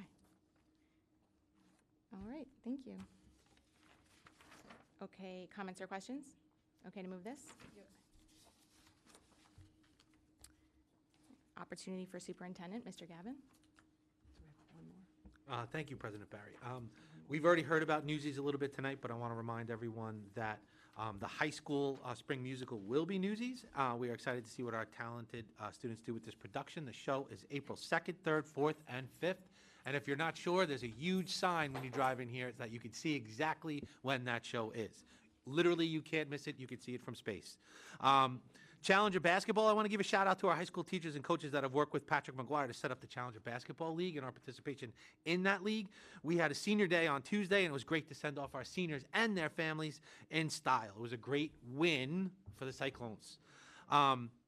Middle school hackathon. The middle school held their first hackathon last week. 3 middle school teams competed to solve difficult coding challenges in a fun and a competitive environment. Thank you to our faculty monitors, Kieran Coughlin, Teresa Lee, and Erica Hefez for trying something new and creating a wonderful experience for our kids. I do want to remind everyone that the Ed Foundation will be holding its annual fundraising gala at Gatsby's on the Ocean at Jones Beach on April 26th at 7 p.m. As many in our community know, the Ed Foundation provides our students with generous grant funding so that for so many different innovative projects and experiences, we are encouraging everyone to come down and buy a ticket and attend the gala. You can also decide, free plug, to be a sponsor of the event should you so choose. More information can be found at the RVC Ed Foundation website. And again, we are greatly appreciative of their support and the support of the entire Rockville Center Schools community. President Barry and I hosted the annual legislator meeting right here earlier today. We want to publicly thank all of our guests for their willingness to come in and listen and understand the concerns of our districts and school districts across the state. The meeting agenda outlined several critical issues affecting our district at multiple levels. At the federal level, we emphasize the importance of sustaining and supplementing ESSA and Title Grant funding to support essential student services. We also sought out additional opportunities to seek cybersecurity funding in terms of grants and opportunities to shore up our cybersecurity. At the state level, this included evaluating the feasibility of transitioning to zero-emission school buses. And this is a major, major cost that is a concern across the entire state. We were very happy to hear that both the state and the Assembly are both considering different ways to either offset that cost or delay the implementation. So that was in both the Senate and the Assembly. There are tremendous technical issues with that mandate in terms of can you actually get the buses to run? Not as much here because we're relatively small geographically, but for some of our upstate neighbors that might have a 50-mile wide district, those buses don't necessarily make it across 50 miles, especially when the weather is cold. So that's a technical piece. There's also the piece of can your electrical grid handle it?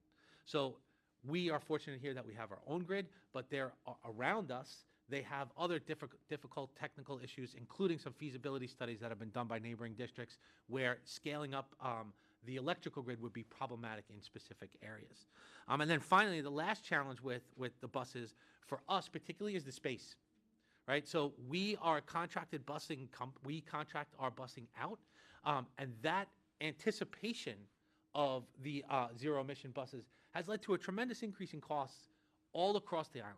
Just for example, BOCES, for the students that use our BOCES transportation to go to BOCES program, we anticipate that cost going up about 30%. So that is pretty significant. We're right now fortunate that we haven't been hit with a larger increase as an overall, but we know that school bus companies are pricing that in as they go forward. So we were, again, really happy to hear some proposals from both the state and the Assembly, which, we definitely thanked our Assembly person, Judy Griffin, who zoomed in for us today. And I do have a meeting with our new state senator coming up, as well as an in-person meeting with Ms. Griffin as well. Additionally, we also relayed some local concerns about the county and town to our Nassau County legislator, Scott Davis, about modernizing civil service practices. That is a major issue that districts all across Nassau County face. And basically the problem is they don't give the tests often enough, so that the pool for when you go to hire a position is sometimes tough to reach to people. So that was one of the things that we talked about, setting that up and having further conversations about that. So that is my report tonight. Thank you. Opportunity for board members, Ms. Messier. I don't have very much tonight. Just congratulations to all of our musicians, our artists, and our writers for their awards. Very, very impressive. Make our district very proud. Outside of that, that's it. Sorry. Thank you. Mrs. Hackett? Just, again, thank you to Mrs. Mark, and I know also Stephanie does a lot of work behind the scenes in the arts department, so shout out to Stephanie, too. I also love having the students, and I want to say thank you to Covert for coming. Before you say anything, and it's always so positive, I just want to comment to the Teachers Association how wonderful I think it is that our schools are coming and representing themselves and telling our community about the great things that they're doing. So I love it. I think it's fantastic. If we can expand on that and take our student representative, I would love to see a student from every school visit us at some point and get the microphone and get on a little crate if they have to, because that's my favorite part, because I still need a crate. But just to tell us, you know, what it's like to be a student at Covert or at Hewitt or the middle school or whatever it is, because I just love seeing them and they bring us joy. So thank you for being here, and thank you for coming every meeting. I also have to say the best thing I've done this year by far is go to the Challenger basketball game. It was fantastic. The parents were so happy to have their students feel included in something that I think they've been kind of sidelined to for a while. We have wonderful extracurricular opportunities for our special needs students in sports and Hoops for All and wonderful programs that we run. But this was our program, and it was in our school, and the boy who sang the national anthem was absolutely unbelievable and so brave, yes, and our cheerleaders and the music and our referees and our basketball players on both teams. What I loved the most was the stands clapped for every child, no matter who made a basket, on who wore which shirt. And it was like the best social experiment of support I've ever seen in my life, and I really enjoyed it. So thank you so much for bringing it here. I thought it was just so great. So I end on that note that I'm always proud to be in a district that's inclusive and cares about all students, and I just think we continue to grow and evolve and add more things. And thank you, Marie, too. I know you're doing a great job with our special ed students, so thank you. Last thing, congratulations to our valedictorian and salutatorian. We didn't get to speak last time, but I'm really proud of them. I was so impressed by all of their accomplishments. They've accomplished things at their age that I don't know some people do in a lifetime. They're really impressive students. So Southside High School is a great place, and I want to congratulate them. So thank you. Thank you. Mrs. Gruner? I'll pick up where Mrs. Hackett left off, congratulating our students and also saying the Challenger basketball was just so refreshing, honestly. I'm a competitor. I liked when I used to play to win, but it just reminded me of all the best things about sports, and just it was nice to see the kids having so much fun and the whole school community there to support them. So I agree. It's one of the highlights for me of this year. And then I also just want to thank both of you for your meeting with the legislators. I think there's so much uncertainty right now in the world and in the world of education.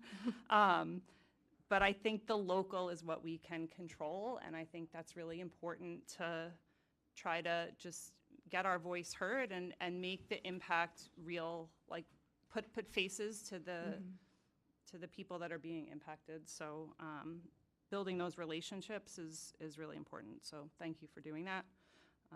And good luck to everybody in the spring events. Spring sports are starting, the musical, everything coming up. That's it. Thank you. Thank you. Dr. Downing? Yeah, I'll pick up on that note. I do want our parents and families to feel reassured, right, that our students are in good hands. We are doing our best to contain costs and expanding opportunities for students. And your students have incredible teachers. They have dedicated principals and directors, smart and experienced administrators, and no matter what the challenges that we face, your students are in very good hands, and our district is well positioned to handle the challenges that are about. Thank you to Ms. Rehak for your work on our budget planning. This is a community that has long supported education, and it's important that we explain our spending decisions with clarity.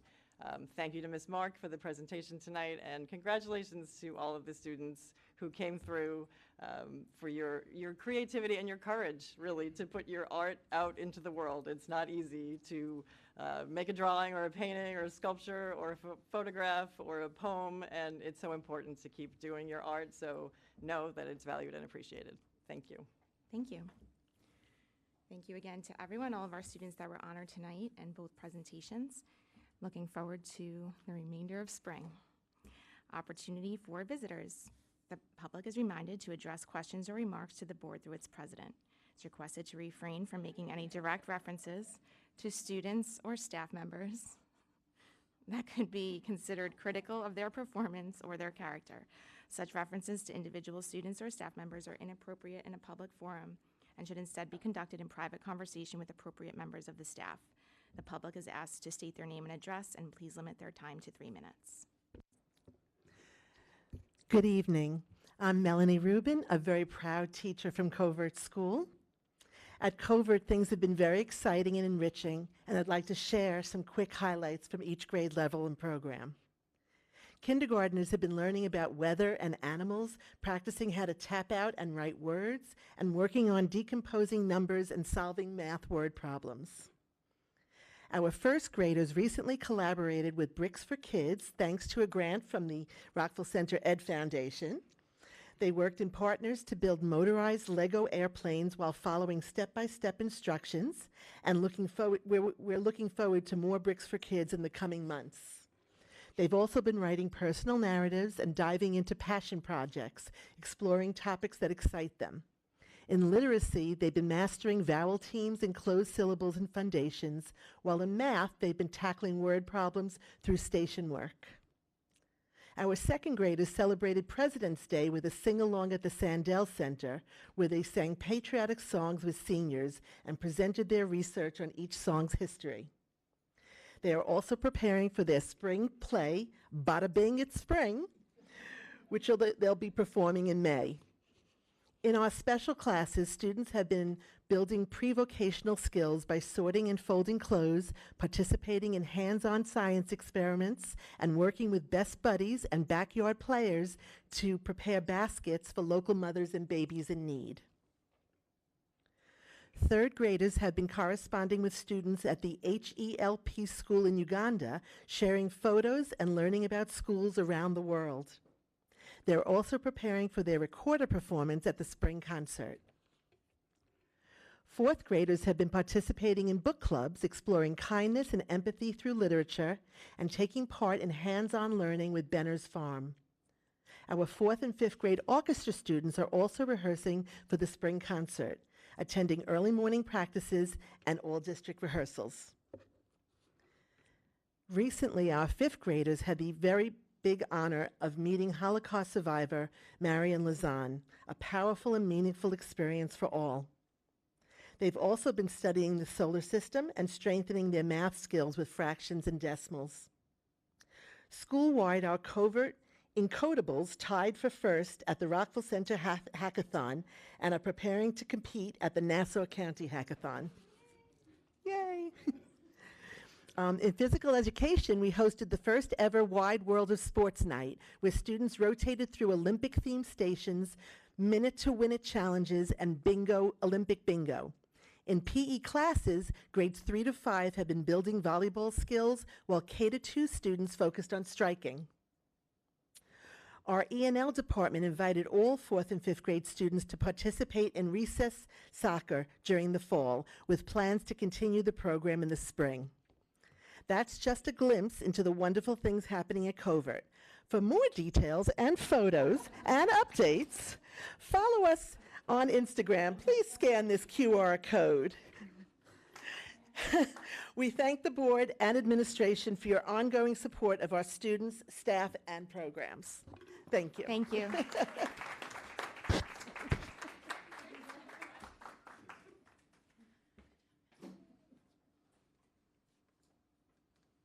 else first, that's a tough act to follow. Very nice. Good evening, Jeff Greenfield, citizen taxpayer.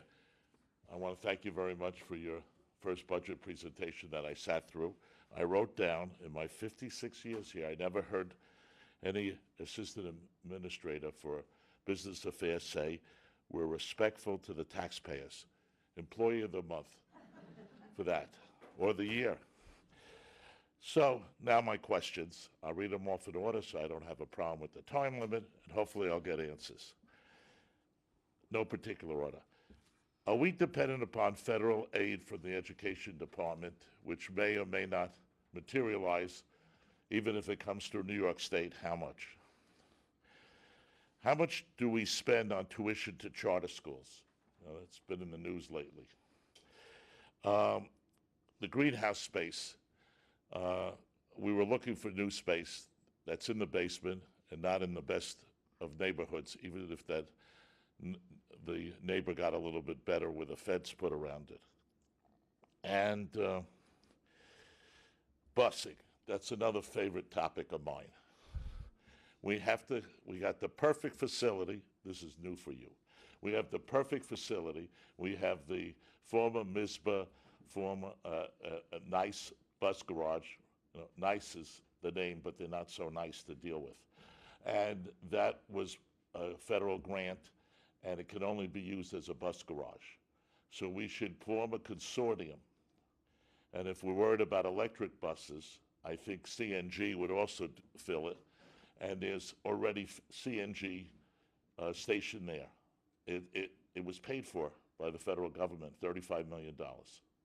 And we should get together with the neighboring communities and utilize that and put it together.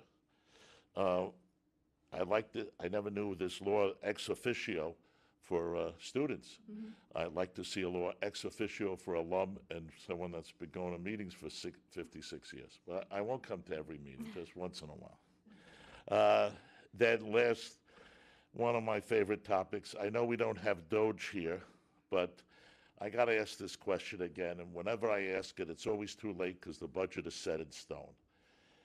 Security. We need security. I don't mind us spending money on security. I'd rather spend it on teaching where the kids get it directly. We have no names, of course. My understanding is, from public record, we have an individual that's a messenger by day, security by night and weekend, and we're spending over $200,000. We should analyze our security budget. It was originally formed that there would be retired peace officers, and they would limit their hours because they're getting their pension and they don't get benefits. And we have the third-party security company did their contract increase, or I don't know when it was up. I did it in 3 minutes or less. Thank you. How about answers? So we can get back to you on some of the specific things that you. Okay, that's okay too. Sorry, but in terms of the contract, we're still in the process of getting contract for security, so that's always something that we're doing right around this time. That's number one. In terms of federal aid, we have about $1.5 million that we get. That doesn't count lunch reimbursement, federal lunch reimbursement. We pitched it to, and we've been advocating for the continuation of our title grants. So our title grants are, as Ms. Rehak said before, we have positions in those title grants, so we rely on those for staffing. So that is something that's important to us, and an elimination of the funding that is associated with the Department of Education would create budget holes everywhere, not just Rockville Center. That would be everywhere across Long Island, and in some rural and poorer districts in other states, the proportion is bigger. So we're pretty fortunate that our proportion is somewhat small. It is always a concern that federal funding might change on and something that we don't really have too much of a say on. But for right now, if I believe the news, and I usually don't, It changes hourly. but if I believe the news, what has been proposed is that they're going to reduce Department of Ed workforce, but they are not necessarily going to reduce Department of Ed funding. So that's what has been reported on several different news outlets. The accuracy of that and the predictability of that, I don't have a good answer for you. Are you meeting with our new Congresswoman? I am. Okay, good. In terms of tuition, we're budgeting for 9 for tuition, for charters. So 9 students is what we budget, that's what we budgeted for this year. What is the dollar amount on that? 195,000 is in the budget for charter school Okay, tuition. that's manageable. Thank you. In terms of the greenhouse, we've looked at spaces. We also have to have budgetary concept there. While we have done some enhancements to the greenhouse this year, we're planning on more. It's in our capital portion. We talked about that in the capital portion of the budget last time. So we're looking to enhance the space right now as it is. And then in terms of NISBA, I mean, we've talked about this. This is something that would require something besides the school district, would require a consortium, like you said. My quadrant has been talking about the increase of transportation costs and doing feasibility studies about partnerships for different routes for out-of-district placements, different routes and partnering with different bus companies, so we have been in conversation about that. And security, we always try to audit. One of the things Ms. Rehak and I have talked about was auditing our overtime. So that would be one thing that we're going to look at for this year. That's one thing that we look at regularly, and that's a component of what you addressed for that little piece. And then again, I answered the question about the contract. We're in the process now with covert security to get that contract renewed. We do not anticipate a major increase there. Okay. Thank you very much. Thank Have you. a good evening. You too. Thank you.